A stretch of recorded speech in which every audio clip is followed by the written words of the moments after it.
안녕하세요. 오늘은 지난 시간에 이어서 제사의 벽 이야기를 조금 더 해보려고 합니다. 제사의 벽 혹시 기억 잘 나시나요? 제사의 벽이 어디 있었죠?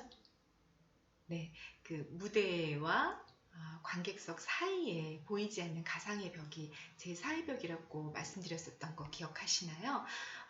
가상의 벽이 보이지 않는 벽이 존재하고 있기 때문에 무대 위에 배우들은 관객이 있다는 사실을 모르고 관객들은 이 벽에 나 있는 구멍을 통해서 몰래 무대 위에 일어나고 있는 사건들을 엿보고 있는 그런 관음증 환자다. 이 사건이 해결되는 과정을 통해서 이 사건이 현실 속에서 일어나는 사건이라고 생각하고 이 사건에 깊이 몰입해 들어갔던 관객들이 이 사건이 해결이 되는 순간 감정의 정화를 맛보고 나오는 것이 전통곡의 특징이다. 이렇게 말씀을 드렸었죠. 그리고 그 이야기가 끝난 뒤에 제가 현대극에서는 이 제사의 벽을 자꾸 깨려고 하는 경향이 있다라고 말씀드렸었어요. 오늘은 왜 이렇게 제사의 벽을 깨려고 하는지 그 이유를 설명드리려고 합니다. 자, 일단 고등학교에서 굉장히 유명한 작품이죠. 원고지라는 작품의 한 부분을 한번 보실까요? 네. 자, 이근삼의 원고지라는 작품이에요.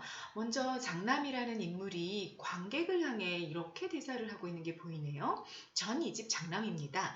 이쪽 높은 방은 저하고 누이 동생이 생활하는 곳입니다. 아버지를 소개하기 전에 행복한 가정을 이룰 수 있는 비결을 말씀드리겠어요. 아주 간단합니다. 부모는 자식들에게 맡은 바 책임을 다하면 됩니다.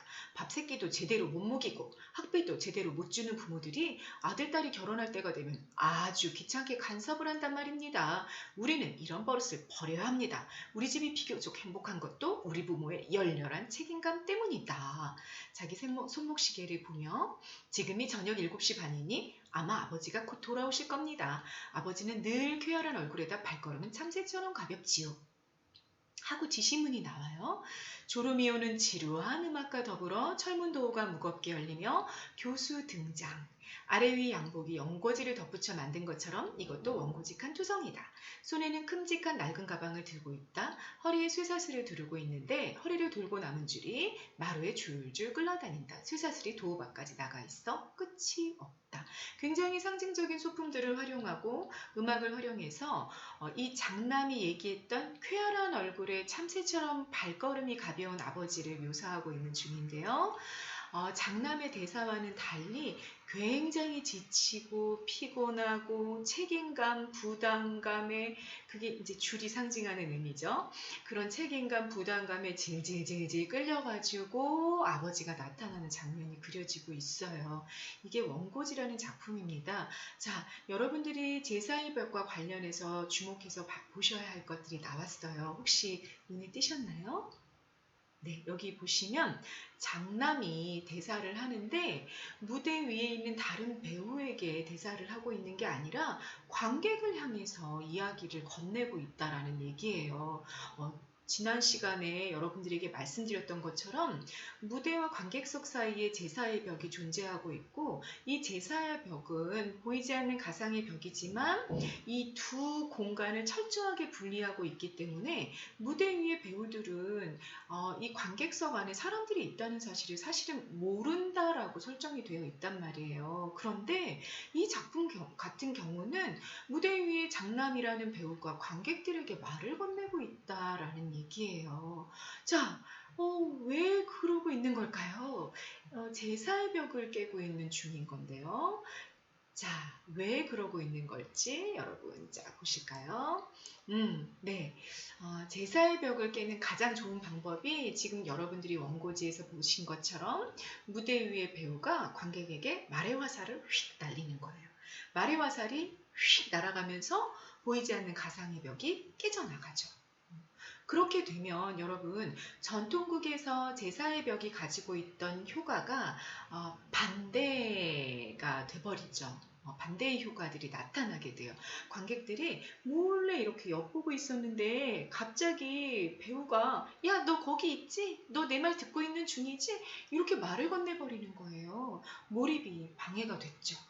그 순간 관객들이 정신을 탁 차리는 거예요. 그래서 무대의 사건을 내가 여태까지 현실에서 일어나는 사건을 엿보고 있는 줄 알았는데 아니었네. 나 극장에 와 있구나. 저거 연극이구나. 이렇게 생각하기 시작을 하는 거죠.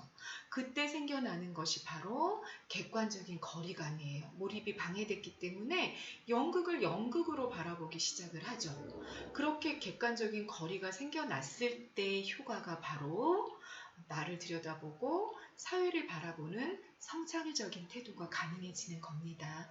자, 우리가 뭔가를 반성하고 성찰하려면 좀 거리를 두고 바라봐야 되잖아요. 내가 어떤 잘못을 저질렀는데 거기에 내가 너무 몰입이 돼 있으면 잘못을 저질렀다는 사실을 제대로 인지하지 못하게 되잖아요. 그래서 우리가 어떤 반성을 하거나 성찰을 할 때는 반드시 이걸 좀 거리를 두고 바라보는 객관적인 태도 대단히 필요하거든요.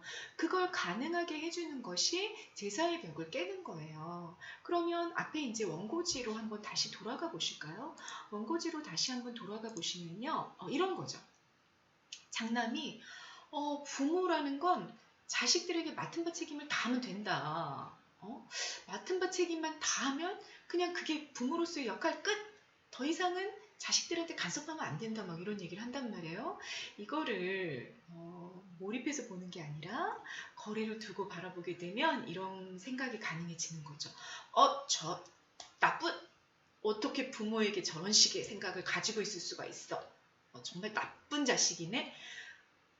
그런데 나는 어떤가? 나도 혹시 우리 부모님한테 이런 생각을 갖고 있는, 그렇게 생활하고 있진 않았나? 부모에게는 책임이 있어야 된다. 책임감이 중요하다. 뭐 이런, 부모는 나를 사랑해 주기만 하면 된다. 뭐 이런 생각을 가지고 있진 않았을까? 이렇게 나를 돌아다보는, 나를 성찰하는 그런 태도가 가능해진다라는 얘기예요. 이런 방식으로 제사의 벽을 깨면서 이것의 효과를 그러니까 성찰하고 비판하고 자기 사회를 돌아보고 나를 돌아보고 이런 태도를 관객들에게 요구하기 시작한 것이 현대극이 갖고 있는 특징이에요. 그래서 현대극에서는 제사의 벽을 깨고 관객들의 몰입을 방해하고 이런 일들이 굉장히 많이 일어나게 된다는 거죠. 네. 자, 여기까지 해서 우리 극갈래에서는 어떻게 보면 굉장히 제일 어려운 개념이라고 말할 수도 있는 제사의 벽 개념에 대해서 알아봤고요.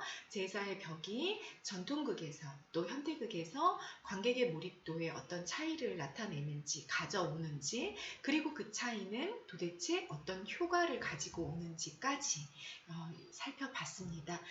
여러분들이 전통극과 현대극을 제사의 벽이라는 개념을 매개 삼아서 잘 이해하고 가시면 아주 어려운 문학 이론 개념이 나올 때라도 좀 무리 없이 그 문학 이론을 좀 이해하고 갈 수 있을 거라고 생각이 듭니다. 네, 오늘 여기까지 해서 극갈래의 중요한 개념 하나를 알아봤습니다. 네, 여기까지 찍겠습니다. 감사합니다.